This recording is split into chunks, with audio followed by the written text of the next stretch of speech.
गौरव भाटी जी, रंजन शर्मा जी, अभिमन्यु जी और तमाम मेरे साथी जो मंच पर मौजूद हैं और तमाम मीडिया बंधु जो आप लोग इतनी कड़कती धूप में हमारी बात सुनने के लिए आए, आप सबका बहुत बहुत धन्यवाद।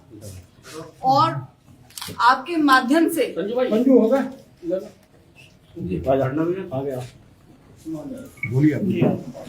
आज हम पूरे देश को ये बात बताना चाहते हैं कि ये 21वीं सदी में जब हम प्रवेश कर रहे हैं, जहां पर बात होनी चाहिए थी कि चांद पर कैसे पहुंचा जाए, मंगल पर पानी है कि नहीं है, बच्चों के भविष्य के बारे में, रोजगार के बारे में, महिला सुरक्षा के बारे में, तमाम उन चीजों के बारे में जो इस देश को आगे लेकर जाती हैं। लेकिन दुर्भाग्य से आज हम उस सरकार के तले ऐसी कुचल के हमको बैठा दिया गया है, एक ऐसी सामंतवादी, फांसीवादी, तानाशाही सरकार जो केवल और केवल विपक्ष को कुचलने का, किस प्रकार से विपक्ष को कुचला जाए, किस प्रकार से विपक्ष के नेताओं को, उनको जो है इस तरह कर दिया जाए कि वो किसी पब्लिक में आने के, लोगों से मिलने जुलने के उनको ना समय हो, ना उस काबिल रहे। इस प्रकार की मंशा लेकर ये सरकार चली। आपने देखा होगा कि 10 साल में ईडी ने जितने भी नेताओं पर रेड डाली या केस किए, उनमें से 98% जो है वो केवल विपक्ष के नेता है। क्या ऐसा क्या जादू हो गया कि एनडीए के खाते में एक भी भ्रष्टाचारी नेता नहीं, जबकि मोदी जी तो चिल्ला चिल्लाकर मंच से बोलते हैं कि 70,000 का घोटाला है, मैं चक्की पिसवाऊंगा, फिर उसको जो है डिप्टी चीफ मिनिस्टर बना देते हैं। हेमंत बिस्वा के बारे में तमाम बातें बोलते हैं, उसको चीफ मिनिस्टर बना देते हैं। तमाम इनके जितने भी नेता हैं सभी भ्रष्टाचार में पूरी तरह से आकंठ डूबे हुए, उसके बावजूद भी उन पर कोई कार्रवाई ईडी नहीं करती है। क्या ईडी केवल एक तरफा देखती है? क्या केवल विपक्ष का जो है उसका चश्मा केवल विपक्ष के जो नेता है उनका भ्रष्टाचार दिखाता है और उस पर भी उसका कन्विक्शन रेट केवल 1% हो जाता है? इसी सिलसिले को आगे बढ़ाते हुए हमारे राष्ट्रीय नेता, लोकप्रिय नेता, युवाओं के दिलों की धड़कन और आज के समय में जो सबसे ज्यादा पॉपुलर और देश में चाहने वाला नेता राहुल गांधी, उनको घेरने के लिए उनकी माता जी, हमारी पूर्व अध्यक्षा श्रीमती सोनिया गांधी जी को घेरने के लिए तमाम तरह के हथकंडे अपनाए गए। उसी को लेकर जो है नेशनल हेराल्ड का मामला जो है वो उठाया गया। मैं रुकूं? नहीं, बोलिए। नेशनल हेराल्ड का मामला जो है उठाया गया। नेशनल हेराल्ड एक ऐसा अखबार है जो कि स्वतंत्रता का आंदोलन जब चल रहा था 1938 में, उस समय में लोगों की आवाज उठाने के लिए, आंदोलनकारियों की आवाज उठाने के लिए, क्रांतिकारियों की आवाज उठाने के लिए, इस देश की आवाज उठाने के लिए अंग्रेजों के खिलाफ जो है वो अखबार जो है वो चलाया था पंडित नेहरू और तमाम उनके साथियों ने ये अखबार चलाया। और इसका जो पब्लिशर, जो कंपनी थी वो एजीएल थी। और इसको ये अखबार इतना क्रांतिकारी था कि 1942 में जो है इस पर प्रतिबंध लगा दिया गया। जब क्विट इंडिया आंदोलन चला उस समय अंग्रेजों ने इस अखबार पर पूरी तरह से प्रतिबंध लगा दिया कि अखबार जो है इसको बंद कर दिया जाए, जो कि 1945 तक बंद रहा। तो ये देखने वाली बात है कि एक आजादी के समय, जिसको आजादी दिलाने में जिसका सबसे बड़ा योगदान, क्योंकि आप जानते हैं कि उस समय जो है सोशल मीडिया नहीं होता था, उस समय फोन नहीं होते थे, मोबाइल नहीं थे, तो केवल और केवल अखबार जो है एक दूसरे तक अपनी बात पहुंचाने काम करते थे, पर्चे होते थे या अखबार होते थे। और हमारी तो धरोहर है नेशनल हेराल्ड, जिसने स्वतंत्रता आंदोलन में पूरी सक्रिय भूमिका निभाई और वो किसी प्रकार से घाटे में चला गया। उसके पुनरुत्थान के लिए हमने जो है यंग इंडिया जो है शुरू की और उसमें जो है हमने इसमें जो है हमने इक्विटी ली, उसके तहत जो है ताकि इस अखबार का हम पुनरुद्धार कर सके, जिसमें कांग्रेस ने जो है एजीएल को 90 करोड़ रुपया जो है कुछ करके 1950 से लेकर और आज 2025 तक दिया गया, जो छोटी किस्तों में दिया गया, लगभग 100 किस्तों में जो है इसको इस पैसे, चूंकि हम चाहते थे कि उस पैसे को वो नहीं वापस करे, इसलिए हमने जो है उसको इक्विटी में बदल दिया, जो कि बहुत ही सिंपल प्रोसीजर है। अगर आप जानते हो सब लोग तो ये आमतौर पे होता है, जैसे मोदी जी ने वोडाफोन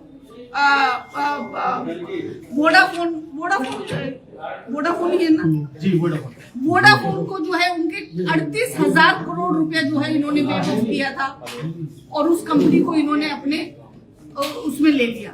इसी प्रकार से रुचि सोया का भी इन्होंने जो है वेव ऑफ किया और उसको जो है पतंजलि ने खरीद लिया।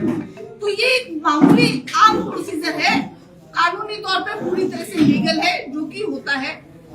और इसी तरह से जो है हमने जो है एजीएल की मदद की ताकि उसका पुनरुत्थान हो सके और वो अखबार जो है आज भी चल सके और लोगों तक पहुंच सके।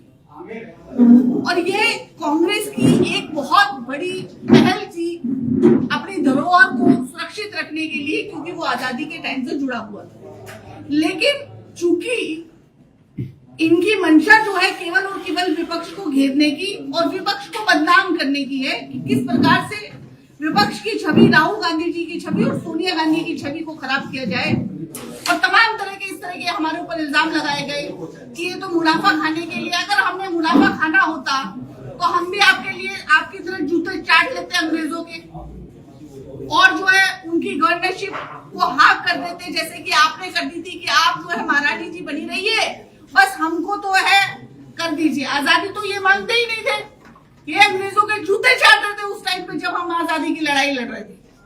जब हम अखबार निकाल रहे थे उस टाइम ये आरती कर रहे थे महारानी की। तो इस प्रकार के तमाम जो इल्जाम है उनको नकारते हुए हम पूरे देश को आज ये संदेश देना चाहते हैं कि जितने भी इल्जाम हम पर लगाए गए वो पूरी तरह से हास्यास्पद है, पूरी तरह से फर्जी है और केवल कांग्रेस को घेरने का ये स्कैम है, इसके अलावा कुछ नहीं है, जिसमें ये पूरी तरह से फेल हो गए हैं और आगे भी इस तरह के प्रयासों में ये फेल हो। आप सबके जो प्रश्न है वो आमंत्रित है, बाकी जो हमारे साथी हैं वो भी साथ में मेरे प्रश्नों के उत्तर देंगे। अगर इसके अलावा कुछ आपको जानकारी चाहिए या कुछ प्रश्न है तो आप पूछ सकते हैं। आपने कहा जूते चाट रहे थे, थोड़ा विस्तार से बताइए कौन जूते चाट रहा था? किसके चाट रहा था? संघी जो है अंग्रेजों के तलवे चाट रहे थे, उनके जूते पॉलिश कर रहे थे, उनके जूते चाट रहे थे। जिस समय हमारे लोग जो है शहीद हो रहे थे, देश के लिए शहादतें दी जा रही थी, फांसी चढ़ रहे थे, लाठियां खा रहे थे और आंदोलन पे बैठे हुए थे आमरण अनशन तक, उस समय ये उनके अंग्रेजों के जूते चाट रहे थे। क्वीन एलिजाबेथ की बात कर रहे हैं जी।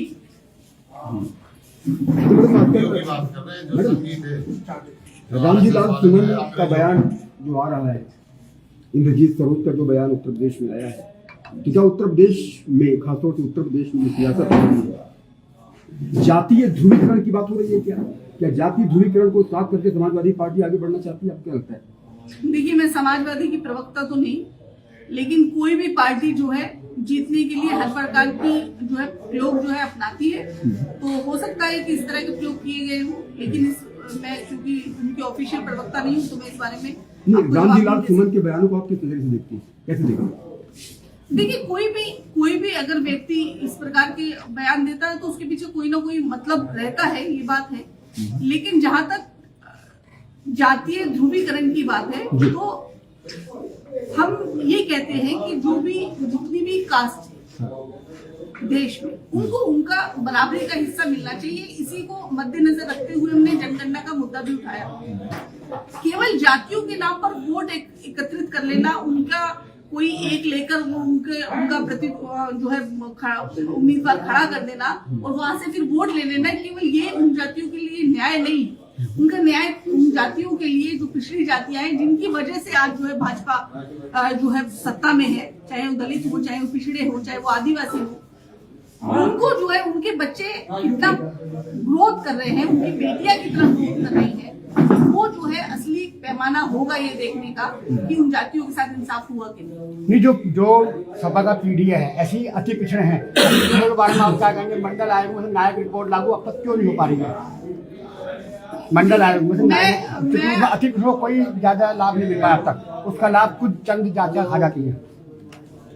देखिए, ये जो है ये समाजवादी की मैं प्रवक्ता ऑफिशियल हूं नहीं, तो मैं उनके जवाब नहीं दे पाऊंगी, लेकिन ये है कि न्याय क्यों नहीं आज तक मिल पाया। राहुल गांधी जी ने एक बात कही थी कि हम कर सकते थे लेकिन हमने किया नहीं, उसके लिए हमें दुख है इस चीज का, लेकिन अब हम चाहते हैं करना कि पिछड़ों, दलितों का, अति पिछड़ों का, आदिवासियों का हम जितना ज्यादा उनका हक उनको दिलवा सकते हैं उतना हम दिलवाते हैं। जहाँ गवर्नमेंट है कांग्रेस की, वहाँ वो क्यों नहीं कर सकते इसका लागू? जहाँ गवर्नमेंट है कांग्रेस की, अति पिछड़ों को वहाँ कर दीजिए।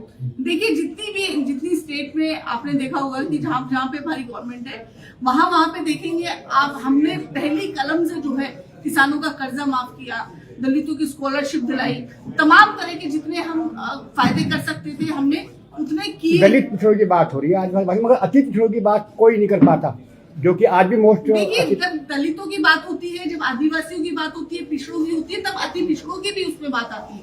ऐसा नहीं है कि अति पिछड़ों को छोड़ दिया गया है। राहुल गांधी जी ने एक बयान भी दिया था बीते दिनों ओबीसी को लेकर के, जब आप लोगों की बैठक हो रही थी और जनगणना की बात वो कर ही रहे हैं, तो ओबीसी को लेकर के क्या कहेगी कांग्रेस पार्टी?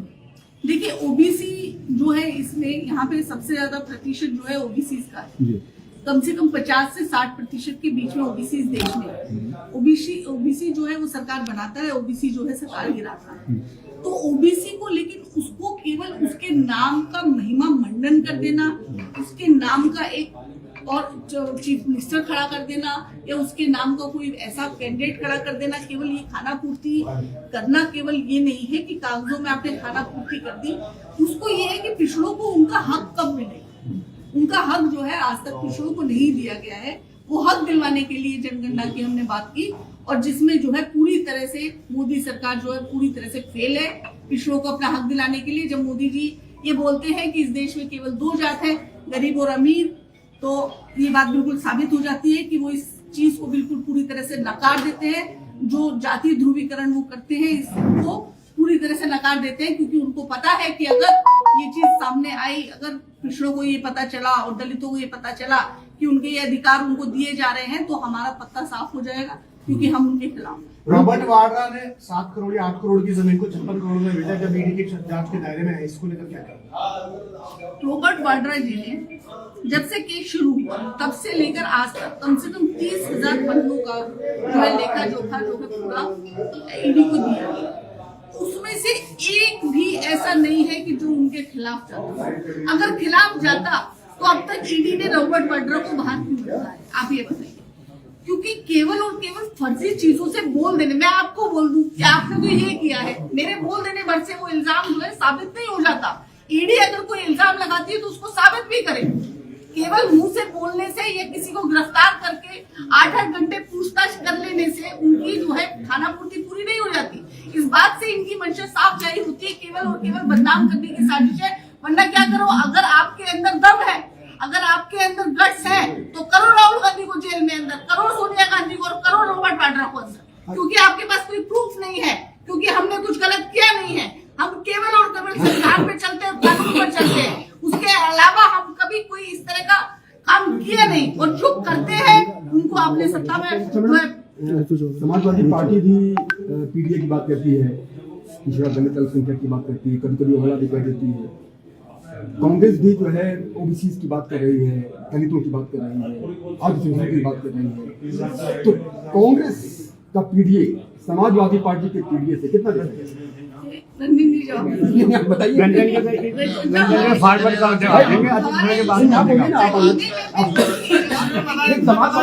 मेरा सवाल ये है, क्या समाजवादी पार्टी से भी कांग्रेस का मुकाबला पीडीए को लेकर के हो रहा है? कोई मुकाबला हमारा नहीं, हम सबके लिए काम कर रहे हैं, सभी जातियों के लिए काम कर रहे हैं। आपका पीडीए समाजवादी पार्टी के पीडीए से कितना कितना different है? बेहतर मैं है, ये कितना पूछ रहा हूं। अच्छा उनसे आप कहे टक्कर ले पाएंगे। जो आज का मुद्दा है ना, चलो मैं इसे आगे बढ़ा दूं थोड़ा सा। मैं इसे थोड़ा सा आगे बढ़ा दूं। कांग्रेस का जो वोटर था, जिसमें कांग्रेस का रुतबा था, सरकार थी, वो वोटर दलित, मुस्लिम, ब्राह्मण, ये सब थे जो हिंदू मतलब जो ये तो अपना वो है। भागे चले आओगे बेचारे अतिथियों कौन बोल रहा। अब वो आपसे छिटक, अब उनको फिर से ये आने की, उनको मतलब अपने साथ लेने की बात आप भी कर रहे हैं, सब आप भी कर रहे हैं, सब कर रहे हैं। कांग्रेस की क्या नीति है? कांग्रेस किस उस तरीके से इनको अपना बनाने के लिए, अपना वोट बैंक फिर से वापस पाने के लिए क्या है, मतलब उसकी तैयारी वो बताइए आप। देखिए, क्योंकि वही सपा अपनी क्या कोशिश कर रही है, उससे आगे निकल के आप किस तरह से उन्हें अपना बनाएंगे उनसे पहले, वो बताओ। भाई साहब मैं इसका मैं नहीं, नहीं, जवाब अभी मैडम बोलो है ना जी। देखिए ऐसा है, कोई भी अगर समाज में किसी भी प्रकार का संशोधन होता है, किसी भी तरह का बदलाव आता है, तो वो एक ऐसी पार्टी ला सकती है जो कि नेशनल लेवल पर हो, हर स्टेट में हो, और जिसका पूरी तरह से सत्ता पर जो है कब्जा हो। या तो वो बीजेपी कर सकती है, जो कि जिसके पास पूरी बहुमत है पूरी तरह से, या फिर कांग्रेस जब बहुमत में आए तब कर सकती है। एक रीजनल पार्टी, देखिए कोई भी, हम ये नहीं कहते हैं कि रीजनल पार्टीज को नहीं होना चाहिए, ये स्वतंत्र देश है, और यहाँ पर लेकिन जो रीजनल पार्टी हर उसमें बनी है, उनका भी अपना एक वजूद है, वो भी चाहती है कि वोट बैंक उनका बढ़े, और इस प्रकार से वो तमाम तरह की जो है कोशिशें उनकी रहती है। और रही समाजवादी पार्टी की बात, तो उनका भी यही है कि पिछड़ों की बात करती है, आदिवासियों की और दलितों की और अति पिछड़ों की बात करती है, और कांग्रेस भी करती है। लेकिन इन फ्यूचर अगर पिछड़ों को कोई लाभ दे सकता है, और किसी भी मतलब चाहे दलितों को, आदिवासियों को लाभ दे सकता है, तो केवल और केवल कांग्रेस पार्टी दे सकती है, क्योंकि कांग्रेस पार्टी वो बहुमत लेके आने वाली है, वो जादुई आंकड़ा वो कांग्रेस पार्टी लेकर आएगी कि जिससे बदलाव होंगे समाज में, जो कि जिसका सपना हम देख रहे हैं जिस देश का, वो सपना जो है वो केवल और केवल कहीं आप कहें कि कांग्रेस समाजवादी पार्टी से बेहतर मैनेजमेंट कांग्रेस पार्टी का है, और कांग्रेस पार्टी ज्यादा बड़ी हितैषी है पीडीए की कांग्रेस पार्टी। समाजवादी पार्टी। देखिए ये आप गलत जो है वो कर रहे हैं, क्योंकि समाजवादी पार्टी उत्तर प्रदेश प्रतिस्पर्धा हो रही है क्या? समझ नहीं, रहे हैं? प्रतिस्पर्धा है, मैं क्योंकि इस मुद्दे पे हम बोलते हैं। सुनो एक सेकंड अभिमन्यु भाई, इसमें मैं बड़े सूक्ष्म आपको एक बात बताऊं। पिछली जो है 4 तारीख को जो है नवनियुक्त जिलाध्यक्ष और अध्यक्षों की जो है मीटिंग जो है राहुल गांधी जी ने ली। उन्होंने एक ही बात की, कह रहे कि ये लड़ाई जो है सत्ता पाने की नहीं है कांग्रेस की, ये लड़ाई है विचारधारा की, इस देश में अमन शांति कायम करने की ये लड़ाई है। ये सिर्फ जो है सिर्फ सत्ता की लड़ाई नहीं है, कह रहे कि इतने वोट आ जाए और हमारी जो है सरकार बन जाए। ये स्पष्ट रूप से जो है रंजन भाई भी थे उसमें, स्पष्ट रूप से जो है राहुल गांधी जी ने कहा ये विचारधारा की लड़ाई है। जो एक कांग्रेस पार्टी ने आजादी की लड़ाई लड़ी थी इस देश के अंदर, दूसरी लड़ाई जो है अब हम जो है मैं देखना चाह रहा था क्या प्रदेश में क्या यहाँ पर धार्मिक ध्रुवीकरण और जातीय ध्रुवीकरण के बीच में द्वंद्व चल रहा है। देखिए हम कांग्रेस पार्टी जो है धार्मिक उसमें जो है बिल्कुल हम धर्मनिरपेक्ष देश हैं, और हम बिल्कुल जो है ये जो भाजपा ने जो एक ये फैलाया है हिंदू मुसलमान वाला, हम इसके बिल्कुल पूरी तरह से खिलाफ हैं कि ये बिल्कुल जो है हमारे संविधान के विरुद्ध है, इस देश की भावना के विरुद्ध है, हमारी गंगा जमनी तहजीब है, और सबों को पूरा हक है कि वो अपना जो है धर्म का जो भी वो करना चाहे वो कर सकते हैं, चाहे वो हिंदू हो चाहे वो मुसलमान हो। इसमें बीच में पेच डलवाना, लड़ाई करवाना, मस्जिदों पे झंडे फहराने, इस तरह की चीजें करना, ये बहुत ही छोटी किस्म की राजनीति होती है, गली की राजनीति होती है, जो कि भाजपा अभी भी इतनी बड़ी पार्टी होगी जिसको विश्व की सबसे बड़ी पार्टी कहते हैं, लेकिन उनकी सोच आज भी एक गली की जो बिल्कुल छोटी सोच होती है ना, वो सोच है। ठीक है मैडम, कांग्रेस के पास ऐसा क्या फार्मूला है? ना तो यूपी में आ रहे हैं, ना केंद्र में आ पा रहे हैं, वापसी सत्ता में वापसी कैसे होगी? आपने देखा लोकसभा में आप जिसके कार्यालय की बिजली कटी हुई हो पिछले कई साल हुए अभी आप खुद मालूम है, हम देख रहे हैं हम क्या है। सच्चाई बात है, सच्चाई क्या निकल रहा है? यहाँ कैसे कार्यकर्ता आएंगे, कैसे कार्यकर्ता से लोग जुड़ेंगे। जो प्रेस कॉन्फ्रेंस संघर्ष है, यही तो जो है कांग्रेस की सच्चाई है। जो प्रमुख ये लाइट दिलो मारे संविधान के साथ चल रहे जब लाइट आ जाएगी। ठीक हो वरना तो ऐसे बड़े बड़े ऑफिस हमारे भी होंगे।